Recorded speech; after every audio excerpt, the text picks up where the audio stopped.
किस्त नंबर 2। शहर दिल, तुम्हें मुझसे गिला क्या है? अचानक बेरुखी इतनी, बताओ तो हुआ क्या है? मनाऊं किस तरह तुमको, मुझे इतना तो बतला दो। अगर वो हो सके तुमसे तो ये एहसान फरमा दो। मेरी मंजिल मोहब्बत है, मुझे मंजिल पे पहुंचा दो। तुम्हारी आंख में आंसू मुझे अच्छे नहीं लगते। तुम्हारे नर्म होठों पर गिले अच्छे नहीं लगते। तुम्हारे मुस्कुराने से मेरा दिल मुस्कुराता है। तुम्हारे रूठ जाने से मेरा दिल रूठ जाता है। फिजा ने गुनगुनाते हुए इसके गले में अपने दोनों बाजू हमायल कर दिए थे, जिन्हें अगले ही लम्हे इसने बहुत जोर से झटक दिया और आंसू से जलथल आंखों में शिकायतें लिए उसे देखा। बात मत करो मुझसे, तुम तो बहुत खुश होगी।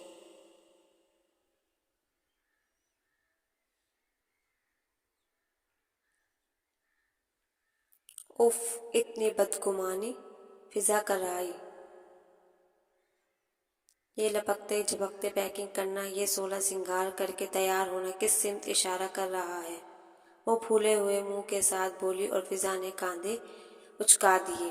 मैं किस्मत और हालात पे शाकी होने के बजाय एडजस्टमेंट और राजी बार रजा रहने पे यकीन रखती हूँ। कहते हैं ना, अल्लाह के हर काम में हमारे लिए मसलियत हुआ करती है। फिर भी देखो ना, इस सारे एडवेंचर में कितनी सरल का एहसास है। गांव जाना, वहाँ रहना, और सुना है ताऊ जी के 3 बेटे भी हैं। हो सकता है हैंडसम भी हो और पढ़े लिखे भी, बिल्कुल कहानियों, नॉवेल्स, फिल्मों की तरह। फिजा की खपासत और शरारत उलूज पे थी। ईमान ने उसकी बड़ाई का लिहाज रखे बगैर ताक कर उसे कुशन खींच मारा था। कितने ही हैंडसम और पढ़े लिखे हों, मगर मेरा स्टैंडर्ड इतना नहीं गिरा है। बहरहाल, इसके लहजे में तकब्बुर के साथ साथ बेइतनाई और अपनी ज़ात का ज़म भी था। फिजा ठंडा सांस भर के खामोश हो रही। चलो मुझे ही बता दो, मैं तुम्हारी पैकिंग कर देती हूँ। वैसे पापा का खुसूसी ऑर्डर है कि ढंग के कपड़े ही वहाँ पहन कर जाए। उसे आमादा ना देखकर फिजा को ही उठना पड़ा, मगर साथ ही गोया हद भी लगा दी। ईमान ने चौंक कर उसे देखा। पेशानी पे नागवारी की बहुत वाज़ेह शिकने नमूदार हो गई थी। क्या मतलब है इनका इस बात से?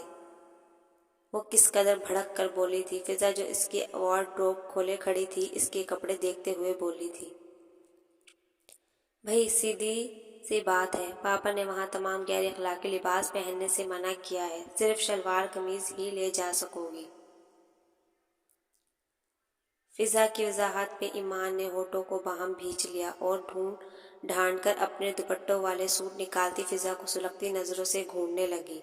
तुम रहने दो, मैं ये काम खुद कर लेती हूँ, इसने दरश्ती से टोक दिया। हाय, इतनी जल्दी हार मान ली? कहीं कोई ख्याल ताऊजी के किसी हैंडसम बेटे का तो नहीं? फिजा के शौक लहजे में शरारत ही शरारत थी।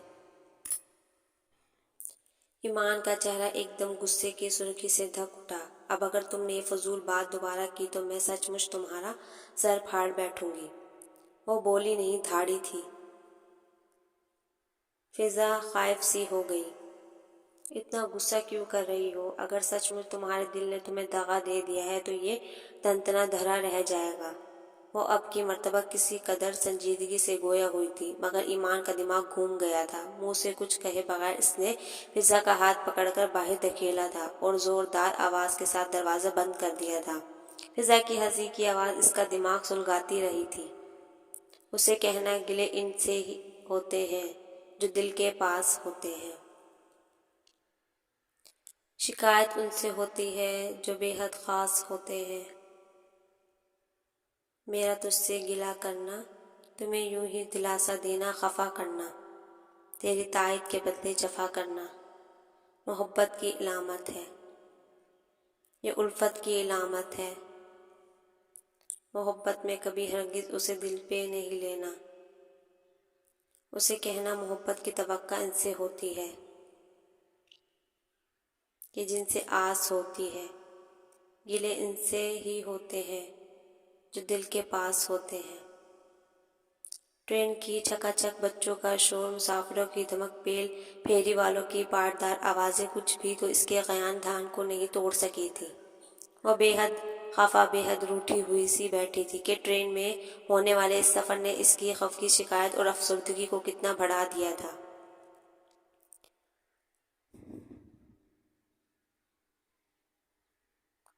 क्या पापा एकदम इतने खलाश हो गए कि हमें गाड़ी में गांव नहीं पहुंचा सके? इसके लातार शिकवों में एक और शिकवे का इजाफा हुआ था। खिड़की से रुख फेर कर वो आंसू भी बहा चुकी थी और इसके यही आंसू यकीनन किताब पढ़ती फिजा की ज़ेरे निगाह के ज़द में आ गए थे कि वो उसे सुनाने को ये नज़म ज़ेरे लब पढ़ने लगी थी। इसकी मध्यम आवाज़ पर ट्रेन की असल कभी गालिब आ जाती, कभी किसी बेची जाने वाली चीज़ की तारीफ में लब्तुल इंसान इसके दुकानदार की ईमान भी कौन सा सुनना चाहती थी। जब भी बेरुखी से मुंह फेरे तुमने कल से कुछ नहीं खाया। फिजा ने एक नज़र उससे देखा, फिर अपने साथ लाया हुआ टिफिन खोल लिया। गर्मा गर्म सैंडविच और समोसों की खुशबू बहुत सरस से डब्बे में फैली हुई थी। फिजा ने प्लेट निकालकर सैंडविच और समोसों के साथ केचप की बोतल भी निकाली, साथ में पेप्सी के 10 पैक। इसने इस किस्म की सूरत हाल में भी बड़े एहतमाम के साथ गोया इन्हें लंच पेश किया था। ईमान ने तो नरोठेपन से इनकार कर दिया, अलबत्ता मामा मूड की खराबी के बावजूद खाने की तरफ मुतवज्जा हो गई कि रात के बाद सुबह भी वो इस टेंशन में ढंग से कुछ खा नहीं सकी थी। मगर कब तक? पेट की तलब तो अपनी जगह थी। तुम भी खा लो ना, कब तक ये एहतजाज मनाने का इरादा है? फिजा ने साथ वाली सीट पर बैठे अपनी सिम देखते बच्चों को समोसे देते हुए नरमी और हलावत से इसे भी समझाया था, मगर इसकी तरफ से जवाब नहीं आया। एमी प्लीज़ खा लो ना, मुझे अच्छा नहीं लग रहा है तुम्हारे बगैर। फिजा ने गोया मन्नत की थी। इसने कान नहीं धरा। फिजा ने प्लेट रखी और इसके गिर्द अपना बाजू हमायल कर दिया। कब तक खफा रहोगी? तुमने कल से कुछ नहीं खाया है। मर लेने दो मुझे भूखे। इसकी जानिब से सुलगता हुआ जवाब मौसूल हुआ था, वो भी भराई आवाज़ में। अच्छा बस ऐसी खौफनाक बातें मत करो। हम कौन सा हमेशा के लिए जा रहे हैं। दुआ की थी सुबह मैंने, जो भी मसाइल हैं खुदा इन्हें जल्दी से सुलझा दे, हम फिर अपने घर वापस आ जाएंगे। फिजा ने नरमी हलावत से मैं समझाया तो इसकी आंखों से टिप टिप आंसू बरसने लगे। फिजा का अपना दिल भारी होने लगा। वो जानती थी ईमान बहुत जज्बाती है। वो कभी गाँव नहीं गई थी। गाँव से उसे मामा की तरह ही चिढ़ थी, मगर अब पता नहीं ये इनकी आजमाइश थी या फिर मामा की ही तकब्बुर की सज़ा कि जिन्हें कभी किसी काबिल नहीं जाना था। हालात ने इन्हें के दर पे ला पटका था। फिजा ने इधर उधर की बातों के दौरान उसे एक समोसा और सैंडविच खिला दिए। चाय पियोगी? पेप्सी के टन की सील तोड़कर इसके हाथ में देते हुए इसने सवाली निगाहों से उसे देखा था। ईमान को बेख्तियार ही इस पे टूटकर प्यार आ गया। कैसे वो माँ की तरह से इसका ख्याल रख रही थी। वो कि इसका जी नहीं चाह रहा था कि मगर महज इसकी खातिर इसने सर को इस बात में जंबिश दी थी। और वाकई फिजा बहुत मुतमईन अंदाज में चाय मग्गों में निकालने में मसरूफ़ हो गई थी। पता नहीं सफ़र इतना तवील था या नहीं, या जो इतनी जल्दी मंजिल भी आ गई थी। खाने पीने के बाद इस पे सुस्ती सी तारी हुई तो वो वही मामा की गोद में सर रख के सो गई थी। दोबारा आंख फिजा के जगाने पे खुली थी। उठो भई, स्टेशन आ गया है, उतरो, फटाफट करो, यहाँ गाड़ी ज़्यादा देर तक रुकती नहीं है। फिजा अजलत भरे अंदाज में सामान समेट रही थी। मामा भी उठकर अपना बैग उठाने लगी। ईमान ने सख्ती उकताहट भरे अंदाज में खिड़की से बाहर देखा। गैर मसरूफ सा स्टेशन था, जिसकी इमारत भी खस्ता और पोसीदा थी। इक्का दुक्का खोखे थे, जिनमें एक पान सिगरेट का तो दूसरा नान पकोड़े वाला, तीसरे ये गालबन फल सजे हुए थे। चंद एक और ऊँघते हुए मुसाफिर भी संगी बंजों में बैठे थे। अलबत्ता ट्रेन के अंदर एक हंगामा बपा था। सामान घसीटते उतरने वालों ने सर पे उठाया हुआ था, जिनमें एक फिजा का दहान पान सा वजूद भी शामिल था। और इसी कोशिश में इसकी एड़ी के नीचे किसी खातून का पैर आ गया। फिर तो पंजाबी लबो लहजे में आहा वो बक्का और गालियों का एक तूफान उठ खड़ा हुआ। फिजा की माजरत इसी तूफान में घुट कर अपनी हैसियत खो बैठी। पता नहीं ये शहर के लोग तो पिंड वालों को कीड़े मकोड़े समझ लेते हैं। हद है भाई। खातून की लानत व मलामत अभी थमी नहीं थी कि एक स्टूडेंट ने अपना पफ झटकते हुए लुकमा दिया था। फिजा की खजालत कुछ और बढ़ गई। ईमान बेजारी से सारा तमाशा देख रही थी। तुम्हारे पापा तो कह रहे थे हमें स्टेशन पे कोई लेने आएगा, फ़ोन करके बता दिया है। पता नहीं कोई पहुंचा भी है कि नहीं। मामा की अपनी उलझन थी। अस्सलाम वालेकुम, मैं आकिब हसन हूँ, मुस्तफ़ा शाह का बेटा। एक महजब गमगीर आवाज़ पे इनकी गर्दनें यगागी अंदाज में मुड़ी थी। सफ़ेद खद्दर की shalwar, grey kurta, black leather की चप्पल, वो एक दराज कद का अच्छा खासा खूबरू सा लड़का था। वालेकुम अस्सलाम, कैसे हो? मामा ने गोया मुरवतन ही शोहर के भतीजे का अहवाल दरियाफ्त किया था, जबकि ईमान इसका सरते पाँव जायज़ा लेने में मसरूफ़ रही। अल्हम्दुलिल्लाह, आप लोगों को सफ़र में किसी किस्म की परेशानी तो नहीं हुई? वो झुककर इनके बैग उठा रहा था। ईमान के चेहरे पे तमक्कर फैल गया। अगर हुई भी हो तो क्या करेंगे आप? मामा के लहजे में काटदार तंज था। जहाँ फिजा बेतरह घबराई थी, वहाँ आकिब हसन ने बहुत चौंक कर उसे गोया पहली मर्तबा घूर कर देखा था और इसके मासूम से चेहरे पे मौजूद बचकाना सी खफगी को महसूस करके रवादारी से मुस्कुरा दिया। रेलवे पुलिस में मेरा कोई ओहदा तो नहीं है, मगर आपके खातिर मैं किसी से भी पंगा ले सकता हूँ। इसके फ्रेश लहजे में खुफिया सी शरारत थी। यकीनन वो पहली मुलाकात में ही बेतकल्लुफ़ होने वालों में से होगा। मेरे खातिर क्यों? वो ख्वामख्वाह चिड़ी। भाई, आप मेरी कज़न हैं, आपकी खातिर भी अगर कोई एक्शन ना लूँ तो फ़ायदा मेरे इतने जवान होने का। जवाबन वो दांत निकाल कर बोला। फिजा हंस पड़ी, जबकि ईमान का मूड कुछ और ख़राब हो गया था। वो सामान उठाए ट्रेन से उतर आए। आकिब ने इतना सामान उठा रखा था कि ईमान को उसे देखकर उलझन होने लगी। मामा, कुर्ली कर ले भई, मुझे लग रहा है जैसे किसी घोड़े पे सामान लदा हुआ। ईमान की हंसी निकल गई। फिजा ने उसे घूरा। इसका ख्याल था आकिब ने लाजमन माइंड किया होगा, मगर उसे मुस्कुराते देखकर इसकी जान में जान आई थी। सॉरी, ये एमी थोड़ा मजाक की आदी है, आपने माइंड तो नहीं किया? फिजा को हर किसी की फिक्र रहा करती थी। ईमान अपने बैग से च्युइंगम निकाल कर लापरवाही से मुंह में डाल रही थी। नहीं भाई, हम इतने तंग जहन और तंग दिल नहीं है कि ऐसी बातों से माइंड कर जाएं। ये तो हमारी नन्ही सी बहन है।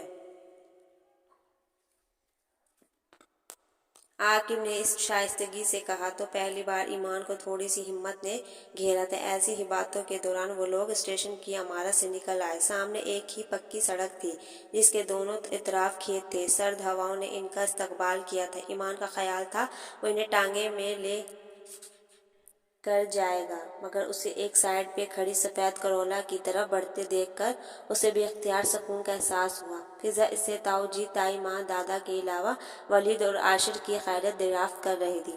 आकिब इन्हें सब के मुतालिक तफसील से बताता रहा।